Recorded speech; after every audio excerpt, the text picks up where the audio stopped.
Pemirsa, berikut kisah inspiratif dari seorang kakek asal Semarang, Jawa Tengah. Mbah Asrori, begitu dia disapa.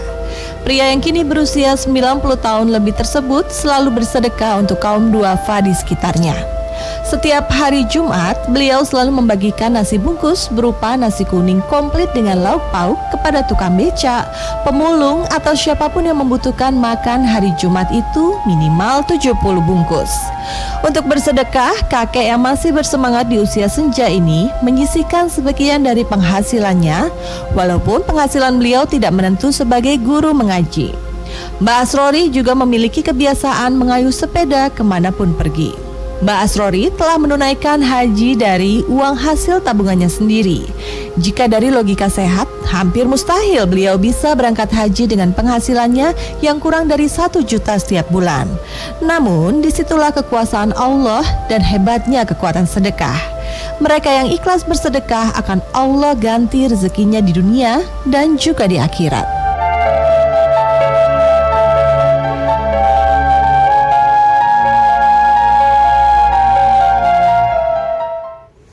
Masya Allah, aku terharu. Ya, langsung tersentuh gitu ya lihat video tayangan tadi, luar biasa sekali. Apa ya, ini begitu menginspirasi di usia senja, masih bisa menyisihkan sebagian rezekinya dan rutin setiap Jumat. Seorang guru loh, betul, guru mengaji ya. Guru mengaji yang mungkin penghasilannya di bawah rata-rata juga. 1 juta rupiah bahkan tapi bisa setiap berangkat bulan haji. Masya Allah, ini membuktikan bahwa Allah tuh nggak ingkar janji ya Ustadz. Benar ya, pasti Allah memberikan yang berlipat ganda begitu. Masya Allah. Tanggapannya Ustadz, video tadi yang luar biasa, langsung menyentuh.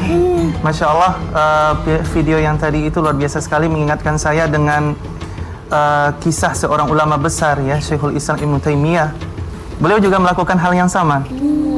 Jadi suatu hari beliau membawa apa yang beliau miliki di rumahnya dari makanan, minuman, dan seluruh snack ya. Kemudian beliau bagikan ke seluruh orang yang ada di jalan-jalan menuju masjid.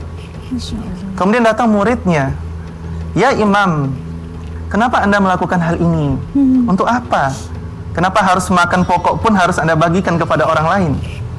Kemudian Ibnu Taimiyah menjawab, apabila kita diperintahkan bersedekah oleh Allah Subhanahu wa taala, sebelum nanti kita bertemu dengan Rasulullah, sebelum nanti kita bertemu dengan Allah Subhanahu wa taala, lebih baik kita bersedekah terlebih dahulu. Alangkah malunya kita bertemu dengan Allah Subhanahu wa taala sementara kita tidak bersedekah. Karena orang pada hari kiamat itu akan berlindung di bawah naungan sedekahnya. Semakin besar sedekah yang dia berikan kepada orang lain, maka naungannya pada hari kiamat nanti akan semakin besar. Ketika sedikit juga seperti itu. Masya Allah. Oke. Artinya tadi kalau kita lihat sedekah itu nggak harus nunggu kita kaya raya, berlebihan, sangat berlebihan ya.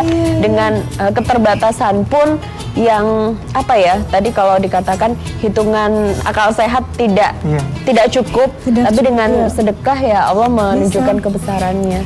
Dan membuktikan bahwa janji Allah akan dikembalikan dengan berlipat ganda tuh nyata sekali ya.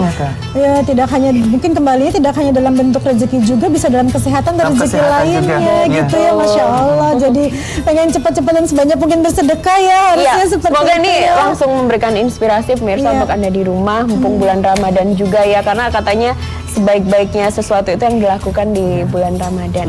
Nah, kalau kita tadi lihat juga apa ya, yang diberikan malah beberapa yang usianya lebih muda gitu. Memang sedekah sebenarnya seperti itu, tidak mengenal batas usia antara pemberi dan penerima. Sebenarnya tidak ada batas usia, tetapi Rasulullah mengatakan sebuah sedekah yang paling utama itu ketika dalam kondisi muda. Ketika seseorang lagi mengkhawatirkan masa depannya, pencahariannya kemudian belum cukup misalnya, dia mengkhawatirkan bagaimana nasib saya di masa yang akan datang. Ketika itu dia bersedekah, itu adalah waktu yang paling utama kata Rasulullah SAW. Waktu paling utama adalah ketika masih muda dan belum berkecukupan. Kalau secara logika ya belum cukup, jangankan mau ngasih, buat diri sendiri aja belum cukup gitu kan. Benar. Ini cobaannya Ini cobaan ketika bersedekah. Karena setan senantiasa asyaitanu yu'idukumul faqra wa ya'murukum bil fahsya. Setan itu akan selalu menjanjikan kalian dengan kefakiran seperti itu. Dan kefakiran itu biasanya akan lebih dekat kepada kekufuran. Karena antara orang yang fakir dengan kufur itu hampir berdekatan. Tipis ya. Orang melakukan perbuatan maksiat, melakukan tindakan kriminal itu karena fakir juga. Seperti itu. Dan itu yang dibayangkan oleh setan. Ketika orang bersedekah, hartanya akan kurang. Inilah yang dibayangkan oleh setan. Sementara wallahu ya'idukum minhu maghfiratan minhu wa fadla. Sementara Allah menjanjikan maghfirah dan surga. Dan surga itu lebih indah daripada semuanya. Masya Allah, nikmat dan indahnya ya. Ustaz, tapi kalau dikatakan bahwa sedekah ini membersihkan harta kita juga, maksudnya membersihkannya seperti apa sih Ustaz? Jadi setiap Allah memberikan rizki kepada kita, di situ ada hak-hak saudara kita. Dan itulah yang kita berikan kepada saudara kita. Apa buktinya? Ketika Allah memberikan keberkahan dalam hidup kita, ukuran keberkahan di dalam Islam, barangkali yang kita miliki sedikit, tetapi itu cukup untuk kita. Gaji 500.000 sebulan, tapi cukup untuk kita. Tapi ada orang yang gajinya 100 juta dalam sebulan, tetapi dia diuji dengan penyakit yang banyak, dan semuanya habis. Bahkan di antara kemuliaan sedekah juga, Nabi mengatakan dawa maradakum bis sadaqah. Obati orang-orang sakit di antara kalian dengan sedekah. Oh, jadi obat untuk orang yang sakit. Jadi obat juga ya, obat untuk orang yang sakit. Obat juga dengan Obat sedekah juga. itu. Jadi ada baiknya kita tuh bertanya-tanya kalau selama ini kita kok ada aja masalahnya, kemudian sakit-sakit, kita Mungkin tanya lagi sedekahnya nih ya. tafakurnya, kita sedekahnya lancar nggak nih gitu, haknya orang diberikan atau tidak, karena itu hak orang lain ya Ustaz ya. Masya Allah. Untuk mulai sedekah nih, kadang selain kita punya sesuatu yang untuk disedekahkan, diawali dari niat atau seperti apa tahapan-tahapannya? Memang ketika kita bersedekah, ya ada semacam akad kita meniatkan bahwa kita bersedekah kepada mustahik atau Niat orang dalam hati aja udah cukup ya, dalam Ustaz? hati cukup ya. Kalau kita ingin melafazkan dengan lisan boleh juga, yaitu tidak salah. Ya. Jadi kita bisa memilih salah satu di antara dua opsi ini. Jadi diniatkan ya, jangan lupa niatnya jangan gitu. lupa niat gitu. Karena ada juga mungkin orang sedekah karena rasa kasihan. Ya, benar. Itu beda ya Ustaz Ya, ya. benar. Dengan karena rasa kasihan atau karena Allah itu beda ya. beda. Nanti nggak dihitung lah ibaratnya sama Allah. Kalau cuman kita suka gitu kan, kasihan belum makan kayaknya dikasih makan, dikasih itu. Jadi nggak boleh atas rasa kasihan ya. Tidak boleh. Bahkan di antara ulama kita ada yang mengatakan ukuran sedekah kita itu ditentukan oleh niat kita. Ketika niat kita itu benar-benar untuk membantu dia, kita bersedekah untuk beribadah kepada Allah Subhanahu wa taala, itu nilainya akan lebih tinggi di sisi Allah Subhanahu wa taala ketimbang kita memberikan sedekah kita karena kasihan. Ya, atau membuang sesuatu yang tidak kita butuhkan sama sekali.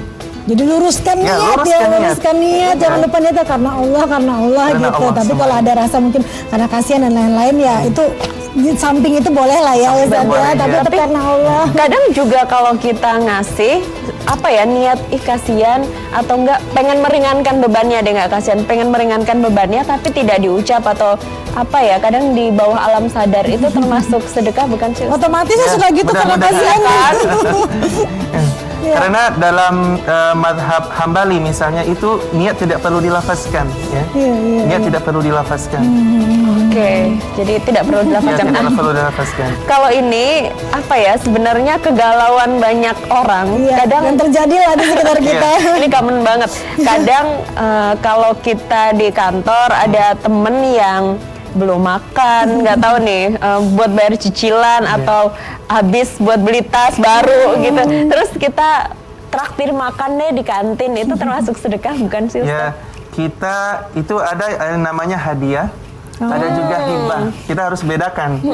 Kalau kita mentraktir teman-teman kita itu lebih identik dengan hadiah mungkin. Kalau diniatkan itu sedekah bisa nggak Ustaz? Ketika dia memang nggak makan seharian, dia nggak punya duit, ya, jadi dia memang termasuk mustahik sedekah. Orang-orang yang penerima sedekah seperti itu. Tapi yang penting kita meniatkan untuk Allah Subhanahu wa taala, yang mudah-mudahan saja Allah Subhanahu wa taala mengganjar itu sebagai bentuk sedekah. Karena Allah yang Maha tahu dengan apa yang ada dalam hati kita. Oh iya, jadi kita lihat juga kalau teman kita ternyata gaya-gaya aja, keren-keren aja, tapi terus bayarin gua makan dong, sedekah deh lu gitu ya. Hadiah kali ya, masuknya Hadiah, dalam jadi hadiah. bentuknya ya. Harusnya dia jadi muzaki ya, bukan mustahik ya. Bener. Nah, nanti Ustaz Jeddah Terry punya sesuatu yang akan dibagi. Oh iya, ya udah Ayu dan Ustaz, aku permisi sebentar ya. Boleh Ada dong. yang disampaikan kepada pemirsa nih, sesuatu yang insya Allah menyenangkan. Nah pemirsa, jangan kemana-kemana dulu karena saya akan kembali lagi untuk memberikan informasi kepada kalian mengenai nih, ada video ekspresi challenge menyantap geprek bengsu. Nah ekspresinya gimana tuh seru-seru banget. Nah kalau sering punya ekspresi yang mungkin bisa digambarkan ya, enak makanannya, bisa menikmati dan bagaimanapun itu, tenang, nanti kita akan memberikan informasinya lebih dalam lagi. Kapan sekarang? Sabar, yang namanya puasa kan harus sabar. Setelah yang satu ini, jangan kemana-mana.